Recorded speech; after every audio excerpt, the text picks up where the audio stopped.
Welcome back to the channel. मैं हूं doctor साहिल रॉय और आपका बहुत बहुत स्वागत है आपके अपने YouTube channel you commerce scholar में। दोस्तों, जो आज का हमारा टॉपिक है वो है बीकॉम पार्ट 1 का ग्रुप सी, पेपर नंबर 105 और सब्जेक्ट है हमारा money banking and foreign exchange. इसका सारा का सारा सिलेबस को डिटेल्ड एनालिसिस करेंगे। मैं आपकी जानकारी के लिए आपको बता दूं, बहुत सारे बच्चे सवाल पूछ रहे हैं कि क्या सर ये सिलेबस मेन कैंपस के साथ साथ एफिलिएटेड कॉलेजेस का है। हाँ बिल्कुल, ये मेन कैंपस के साथ साथ सारे के सारे एफिलिएटेड कॉलेजेस का सेम सिलेबस होगा।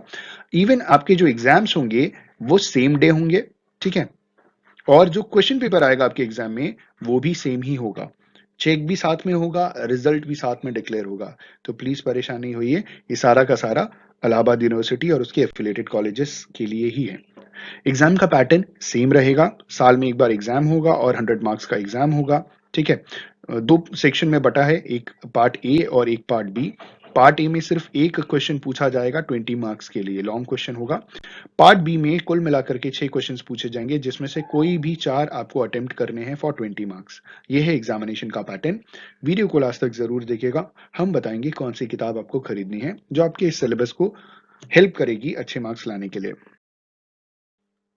जो हमारा टॉपिक है, पहला यूनिट है हमारा मनी, ठीक है। मनी में मनी की definition, functions, significance and classifications पढ़ना है।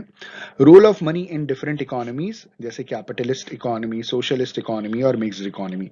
इंडिया की इकोनॉमी मिक्स्ड इकोनॉमी है और ये 1947 मतलब आजादी से पहले कैपिटलिस्ट इकोनॉमी थी, क्योंकि ब्रिटिशर्स हमारे देश में राज कर रहे थे। हमारी इकोनॉमी कभी भी सोशलिस्ट हुई नहीं। आजादी के ठीक बाद ये मिक्स्ड इकोनॉमी का हम लोगों ने फॉर्मूला अपना लिया और 1947 से इंडिया की इकोनॉमी मिक्स्ड इकोनॉमी है। सारी चीजें डिस्कस करेंगे हम पहले यूनिट में। दूसरा है हमारा demand for and supply of money. Money का डिमांड और मनी की सप्लाई वाला जो चैप्टर है वो आपको पढ़ना है। इसमें आपको चीजें पढ़नी है, demand for money, concepts and approaches, classical theory of demand for money, Keynesian theory, portfolio balance and wealth adjustment theory पढ़नी है।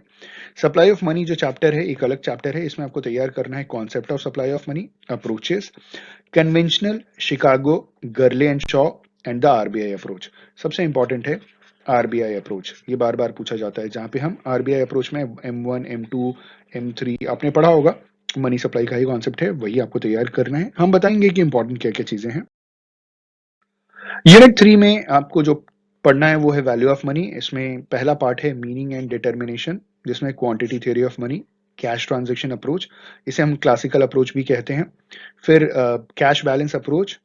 कैश बैलेंस अप्रोच में 3 बड़े बड़े इकोनॉमिस्ट ने अपनी इक्वेशंस दिए थे, वो पढ़ना है।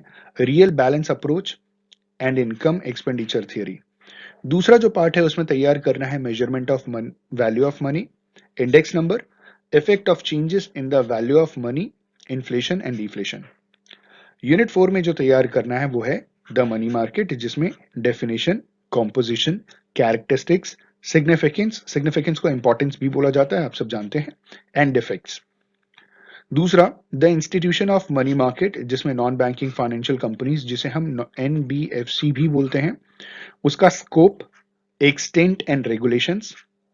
फिर अगला है हमारा मनी मार्केट इंस्ट्रूमेंट्स में तैयार करना है call money market, the bill market in India, commercial papers, certificates of deposits, commercial bills and treasury bills.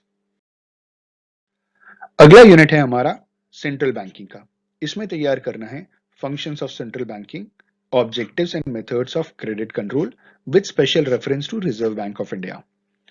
अगला यूनिट है हमारा डिजिटल बैंकिंग का, जो कि बहुत जरूरी है। इसमें हमें तैयार करना है meaning, benefits, mobile banking, e payments, RTGS, real time gross settlement, NEFT, national electronic fund transfer, ठीक है, ECS, इलेक्ट्रॉनिक क्लियरिंग सिस्टम का क्रिटिकल इवैल्यूएशन। आखिरी यूनिट जो 7वीं यूनिट है वो है फॉरेन एक्सचेंज। इसमें आपको पढ़ना है meaning and problem of foreign exchange, determination of exchange rate, mint parity theory, purchasing power parity theory and balance of payment theory. Liberalised exchange rate mechanism, जिसे हम लर्म्स कहते हैं, ये भी इंपॉर्टेंट है, ठीक है। उसके ऊपर वाला तो इंपॉर्टेंट है ही है, लर्म्स भी कई बार पूछ लिया जाता है। अब बात कर लेते हैं सजेस्टेड रीडिंग्स के बारे में और देखते हैं कौन कौन सी किताबें अवेलेबल हैं। DM Mithani, Hari Gopal Das is a very good book, अगर आप लेना चाहें तो ये किताब भी आप ले सकते हैं। ठीक है। सिंह आर के एंड सिंह अमित, ये किताब भी ठीक ठाक है, लेकिन मैं आपको सजेस्ट करूंगा या तो आप हरि गोपाल दास किताब खरीदें या आप प्रभात अग्रवाल सर की किताब खरीदें। अब आप ये सोच रहे होंगे सर हर सब्जेक्ट के लिए प्रभात अग्रवाल सर की किताब। देखिए प्रभात अग्रवाल सर एक्चुअली में मेरे खुद के सर हैं, मैं खुद प्रभात अग्रवाल सर से पढ़ चुका हूँ। बहुत एक्सपीरियंस टीचर हैं, बहुत अच्छे टीचर हैं, बहुत अच्छा पढ़ाते हैं। और ये किताब लेने के पीछे बेसिक रीजन ये है कि सिलेबस जो है वो स्पेशली इलाहाबाद यूनिवर्सिटी के हिसाब से इन्होंने डिजाइन किया है। आंसर लिखने का तरीका भी बताया गया है, तो मैं वो सारी चीजें आपको बाद में बताऊंगा। लेकिन अगर आप खरीदना चाहते हैं तो या तो आप हरि गोपाल दास ये किताब खरीद सकते हैं या तो आप प्रभात अग्रवाल सर की किताब खरीद सकते हैं। ठीक है दोस्तों, thank you so much for watching this video, have a good day.